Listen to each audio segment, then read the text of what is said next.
Okay, if we can maybe just take our seats for the final concluding session.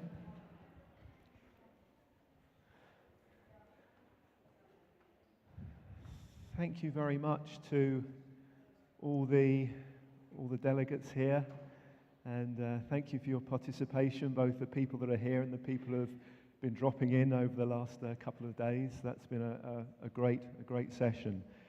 We just really want to try and sum up over the next 20 minutes or so, really, some of the things that we think we've learned, and I'll do this in conjunction with my colleague, who most of you know, Julie, and try and sort of bring some sense of sort of closure, I think, to the event. I think it's important to remember that we have been part of a journey to explore and realise this idea of responsible tourism. I don't think we all are pretending that we all know all the answers, but we certainly know what some of the questions are. And I think that through the partnerships that have begun to develop, through the networks and through the connections that people are making, we're certainly starting to answer some of those questions that Harold posed on the first day about responsible tourism. I think that's a really important element, that this is a journey that we're making, hopefully in the same direction. In that sense, I think this TourFish event, it's about a number of things. It's about what has happened as part of this event, but it's also about what has happened in the future. This event can't be the end of it. If this was the whole purpose of this, just to get together for a couple of days and have a good time, then I think we're really missing the point of it all. This is about starting something. This is about taking the ideas that we've begun to develop here and moving them into the future. We've all made new contacts. I think a lot of us made new friends. And I think that as part of that process of making these connections, it's about how we move that onwards towards the future. So I think that in that sense, a key theme of this conference was responsible tourism. Yet we're not exploring tourism in the traditional way. We're not saying these are attractions. We're not saying that this is going to bring in lots of visitors. We're exploring those ideas that underpin responsible tourism. Issues of sense of place, identity, culture, heritage. These are the things that drive the idea of responsible tourism. Food. These are the things that we have to understand and come together in order to realize the opportunities of this idea and this concept. And I think that a key point that's been made is this idea of trying to think outside of our normal experiences, whether we're food producers, whether we're farmers, whether we're fishers, whether we're educationalists, whether we're policymakers, whether we're developers. It's about the connectivity across those different areas and bringing together that range of ideas to deliver on this idea of responsible tourism. Unless we have buy-in from all the stakeholders, then it's not going to happen. So I think that's a really important kind of part of the added value of this conference, is this realization building amongst diverse groups of stakeholders. I think, and we're going to go over, I think TourFish has already delivered some practical examples. I think already this conference has delivered exchanges and initiatives that would not have happened if we hadn't got the funding for this conference. I'm really, really pleased about that. And we're going to go through what some of those might be in just a minute. But I think, as I say, it's also about into the future. So, TourFish, what have we learned? We want to return to the three key questions that we started out with. How can a coming together of agri-food, fisheries, and responsible tourism make better places for people to live in and visit? Key question, absolutely key question there. If we're not delivering on that, then we're not delivering on what the promise of this TourFish event is. How is responsible tourism different from normal tourism in the case of food and fisheries? And again, we've explored lots of principles and ideas, and we'll draw those out for you in just a minute. What practical opportunities fit in with the idea of responsible tourism? This isn't just about being a talking shop. This is about delivering things on the ground that makes a difference to people's lives in a very real and tangible sense. And so how have we done that as part of TourFish? Let's try and draw out some of those conclusions. Sorry, can we have the next slide? So, making places better place for people to live, work and visit. It's not just about visitors, but it's about links to the local community. It's about facilities for residents and visitors. They use the same facilities. That was a key thing that Harold reminded us. If we're improving the situation for residents, if we're making better places for people to live, then we're making better places for people to visit. I think thinking about this as a divide, there's tourism on one side and there's everything else on the other, forgets the fact that residents live in towns. They go to restaurants, they go to eating places, they have kids who wants to be educated, who go and visit the House of Food, etc. This is about making that link between visitors and residents and realising that sort of shared facility. Next slide. Okay, what we'd like to do now is just return to the Cape Town Declaration. If you remember, we set this up on day one and we took inspiration about the guidelines of responsible tourism that was articulated in the Cape Town Declaration. And Julia will just take us through some of the points that we've perhaps learned from the conference relating back to that idea of responsible tourism. Yeah, so what we wanted to do is remind you again of some of the principles that were outlined at the beginning of the conference for responsible tourism. And what we've tried to do during these last 2 days is pull out how through this event and how through TourFish we've tried to address these. So how this umbrella of responsible tourism reflects what we've been doing as part of TourFish. So firstly, the first principle was minimising negative environmental, social and cultural impacts. So I think we can see through some of the examples, and these are only just a couple that we've pulled out, how the TourFish partnership is trying to address these. The Mr. Goodfish programme that you just heard about, trying to encourage people to eat responsibly, clearly has an environmental and a social impact. The whole of the GIFts project, with the aim of trying to provide an evidence base for policymakers on social, cultural and economic impacts of inshore fishing, it is clearly addressing this. And a lot of the other examples that we've seen as well as an overarching principle.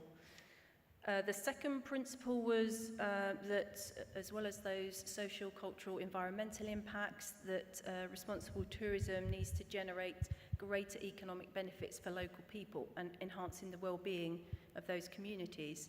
And there's loads of examples through TourFish that's trying to do this, through the local catch website, the Sidmouth drill hall regeneration, the example from Arnhem-Muiden, generating new economic opportunities, tying that into to tourism, trying to attract more tourism visitors to Arnhem-Muiden through that fishing heritage-led regeneration.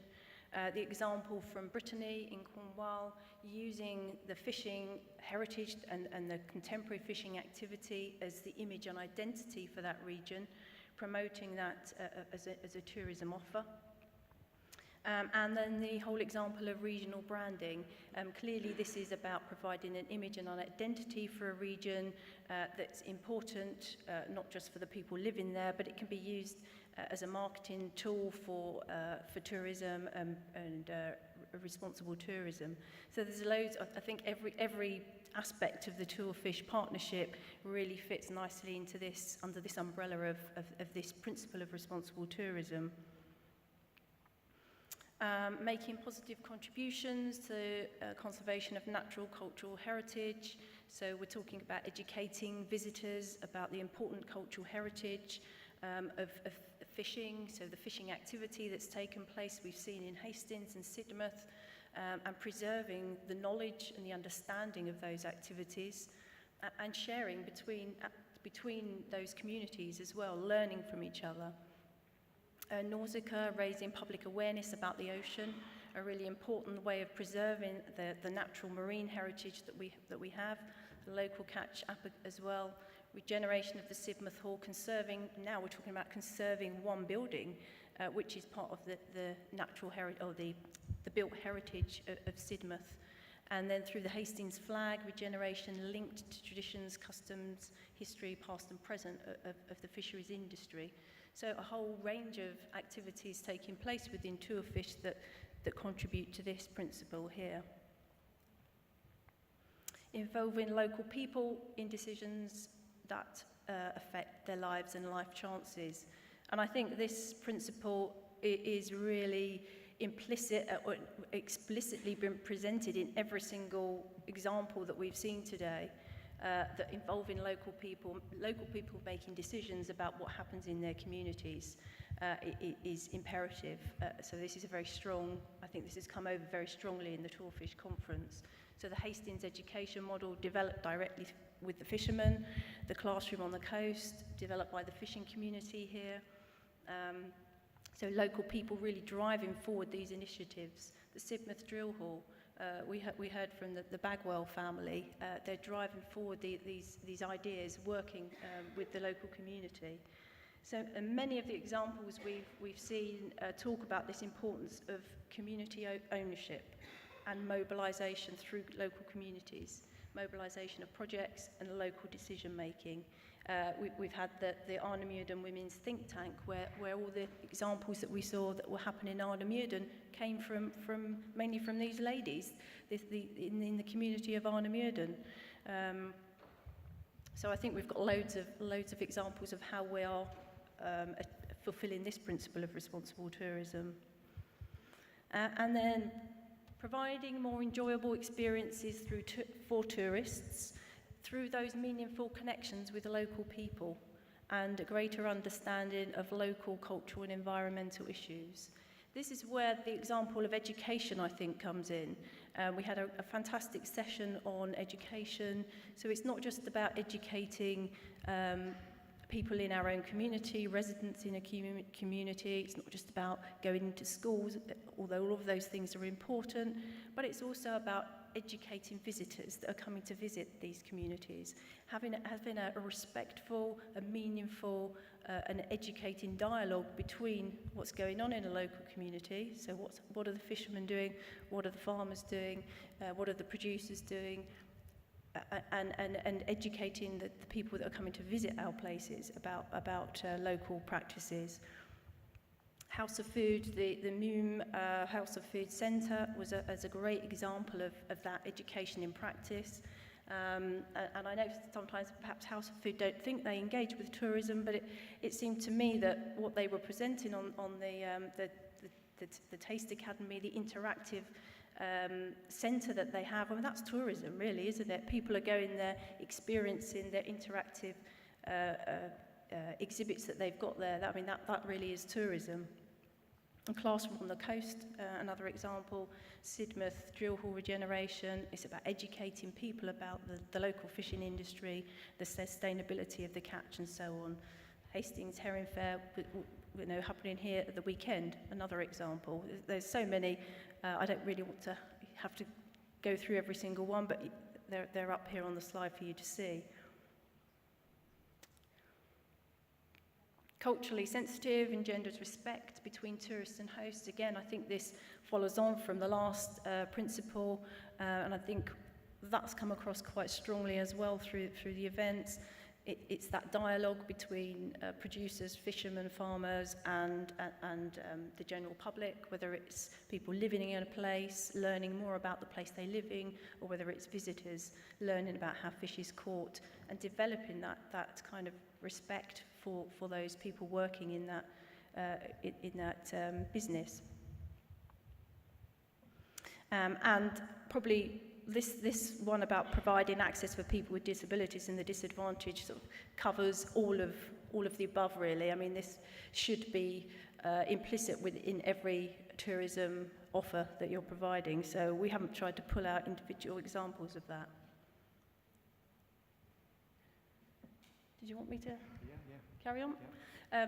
So what we thought we would do to sum up really today is to reflect back on each of the thematic sessions and to try and pull out some of the key points that were made, that we've been scribbling down notes that we hope kind of sum up some of the key themes that were coming out of those sessions, and then to make a link back to responsible tourism, what we think were the kind of elements that were coming through about that.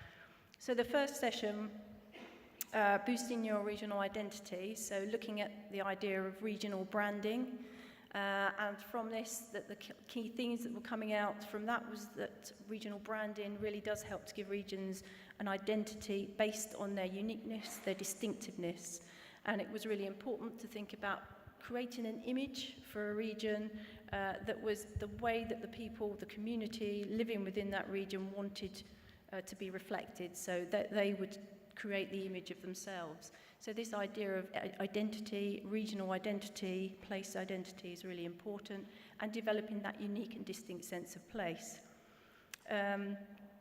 What was also evident, and this seems to have been throughout the whole of the conference, was the importance of cooperation, development of networks, absolutely imperative, and that you need all stakeholders at all the different levels to be on board with any initiative. And what I thought was really interesting and very positive was the idea that although sometimes perhaps different elements of a place might have a slightly negative perception, a negative stance, the suggestion to put a positive twist on that, so to twist it into something positive as a selling point rather than a negative. And then pulling out what that responsible tourism link might be, that identity is really a key element of responsible tourism. So we want to go and visit places that have a distinctness, a uniqueness. And so that's really important. That's why people want to go there, to experience that cultural uniqueness and distinctiveness of a place. And we ask you this question at the beginning. I don't know if it's going to work. We asked you this question at the beginning. Have we got? Oh, we're going to the other one. So you'll need your keypads. So we're going to ask you a few more questions. So what we want to do is think about the questions we asked you at the beginning and revisit them now and see if your perceptions might have changed over the last 2 days. So has TourFish changed the way you think about responsible tourism, food and fisheries, and sustainable development? So we'll just wait for that to pop up on the screen. And what we're going to do with these is take them away, look at the differences, and the publication that we're working on, we want to try and bring in some of these results from some of these interactive questions that we've been asking you, to try and sort of see, is through bringing people together like this, talking about some of the issues, is it changing the way that we feel about some of these things? Is it having a positive effect? So has this been a useful 2 days for us? I think we're almost there. We're getting a 1 minute signal from the back there, so I think it's. Is everybody got there? Actually, it's probably a good time for me that you've all got your keypads out of your bags, which is great because we do actually need them back. So if you could remember to give us your keypads back before you leave, that's great. So that's really good. And also, of course, your headsets as well. If before you leave you could give us all your headsets back as well, that would be great. I think we're almost there.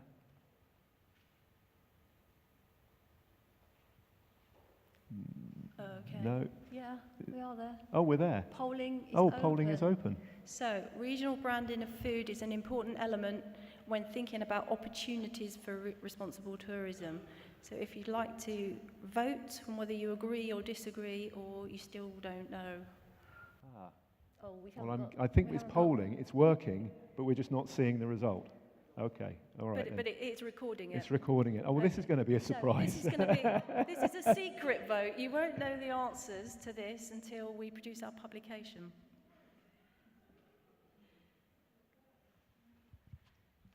I'll wait until the polling's closed. Oh, how exciting. Oh, hey. Hey, technology hasn't abandoned us. That's great. Okay, I think this has gone up because we've now got about 90% that are agreeing. I can't remember what the results were before. That's great. I think it's really good. Improved. Yeah. And then our second thematic session was Gerard's Taste of Place. So we went off to Zealand and talked about place branding, and we had the fantastic catwalk from the community of Arnhem-Muiden. And some of the key themes that came out of this session was about place image and the association. We have associations with places based on the way we think about them. And that if we're trying to brand a place, the starting point is culture. It's the people that live in those places. So the cultural identity of the people is really important as a starting point for promoting and branding a place. And he talked about these 4 elements that we need to consider with place branding: the values, rituals, heroes and symbols. And then he gave some examples from Arne Muiden of what those might be. And what's really important is to try and think about the distinctiveness of a place and what differentiates one place from another. So what is its unique selling point? This is really important for tourism. So why would I choose to go and visit this place over this place? And this is where the example of Arne Muiden has been really important. So what they've tried to do is to regenerate the village of Arne Muiden based on its historic fishing heritage, to make it a much nicer place for people to live in, and as a result of that, make it a better place for people to visit. So we can't separate out living in a place and visiting a place. As Tim was saying, that they're very much interrelated.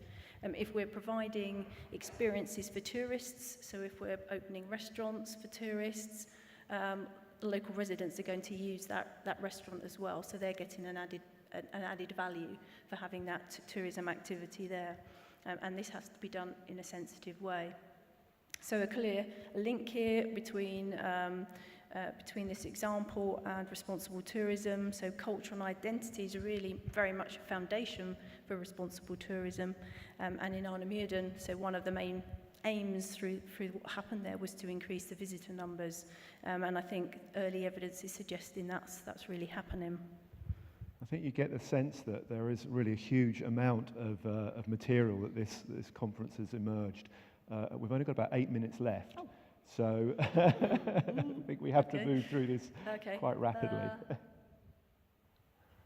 Another question that we asked you at the beginning: sense of place is important for developing opportunities in responsible tourism.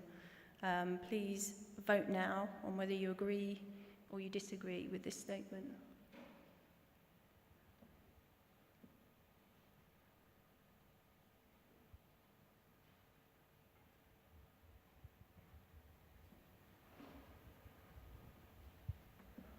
And we have, a lot of people, over half of people strongly agreeing, but we've got about 90% again agreeing with this statement.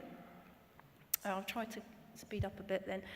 So then we had today, we were looking at food fisheries and festivals, the fantastic example of both Sidmouth and Hastings really brought across this importance of connection and grounding regeneration in a local community.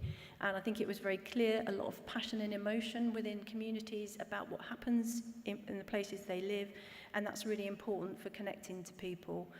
What was coming across was it's very important to ground things in local stories, local histories and local heritage. And so this idea of knowledge and education is really important for responsible tourism. So thinking about responsible tourism not just as those people coming in as external visitors to a place, but also educating the broader general public within that area. And the responsible tourism link here, sharing the lessons between the TourFish partners, and this was really important, the bringing together of Sidmouth and Hastings, which wouldn't have been possible without TourFish, has helped to develop some of these responsible tourism linkages, and hopefully we'll be moving that forwards in the future. And if we can have the next voting. So the question: community involvement is essential in the development of responsible tourism initiatives. Please vote now.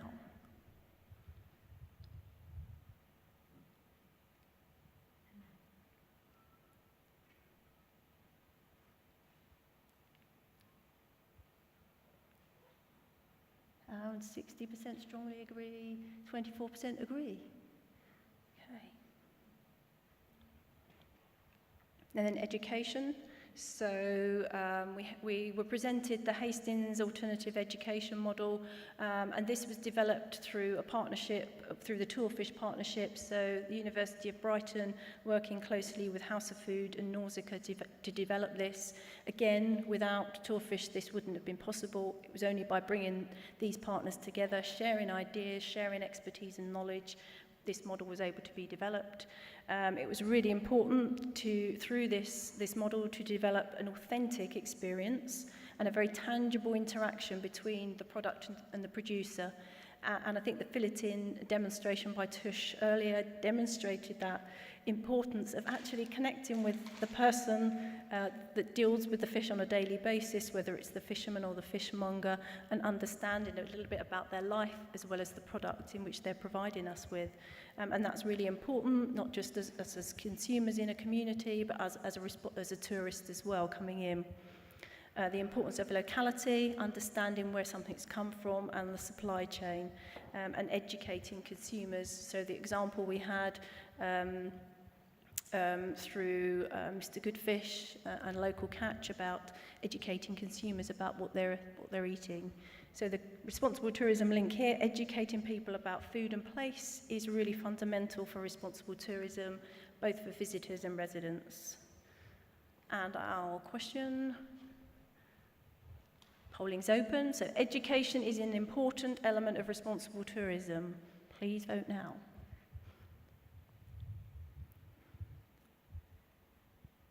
I feel I should be voting here. I'm missing out. It's not fair. Yeah, so we've got 66% strongly agree, 25% agree, and it'll be interesting to compare these. And then the final thematic session, this is the last one that's probably quite fresh in your minds, from catch to plate and plough to plate, where we were looking at aquariums as a focal point for raising awareness, educating the public about ocean ecosystems and sustainable seafood consumption, and then through Local Catch, the importance of encouraging short supply chains, local fishermen, local outlets, educating consumers to be responsible in what they're consuming. So a link here between responsible tourism visitors making informed choices about the food that they eat. So, and this could also involve restaurants. So we had examples of restaurants putting a logo on their menu to help visitors, tourists make a choice, a responsible choice about what they eat when they're visiting. And so the final question on this is the information about sustainable production and consumption of food is an important element of responsible tourism. So please vote.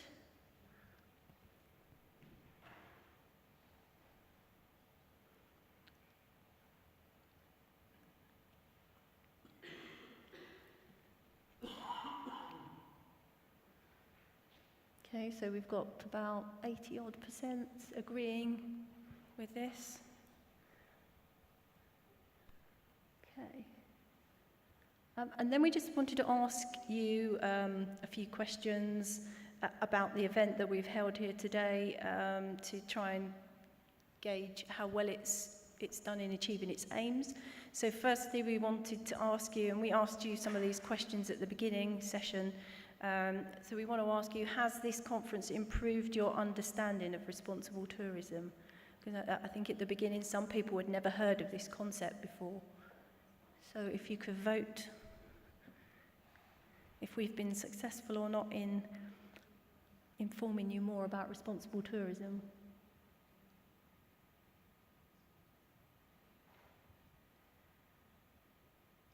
Well, it looks like everyone agrees, so that's good. Thank you. And how would you describe your knowledge of responsible tourism now? And I think in the earlier session, we were pretty much, people were saying okay seemed to be the most popular one. So if you could indicate how you would describe your knowledge of responsible tourism, and we'll see if we've got any improvement. These are important questions in as much as we're taking this into the future now. And so to get some sort of just initial feedback from people is very helpful when it comes to the publication we're writing, when it comes to the next steps. I think it's 3 o'clock now. Oh, okay. Well, so we've got to wrap up this. I think just do these questions and then we'll wrap up. If it's good, How do you describe your knowledge of responsible tourism? Yes. Oh, it's different on here. Ah. Yeah. So, strongly against positive. But anyway, that will. It was a rush to try and get these done in the last minutes before the final session. We're kind of out of time now, so okay. It's 3 o'clock. Okay. I know that a lot of people have got trains and boats to catch and things like that. So I think that maybe if we can we've just got that question answering. I think just in the last minute, I know it's 3 o'clock, so we're out of time. I hope that you've all had a good time over the last few days. I hope it's been a fruitful few days. I would just like to say that responsible tourism is now about us sharing and disseminating. It's now taking the messages from this conference and moving things forward. Responsible tourism is a process. It's a process of discovery. It's also a practice. It's about what people do in proper real-life situations. But it's also about a series of principles as well. And that's what we're going to be working on as part of this publication, as part of the other element of this cluster activity. It's going to be looking at, can we draw out from this conference key principles about what underpin the idea of responsible tourism, and can that then be transferred to other areas and other practitioners? And can we get a responsible tourism network emerging from this? So I think on that note, just to thank everybody again, thank the translators very much. They've done a cracking job over the last few days. We can just give them a round of applause.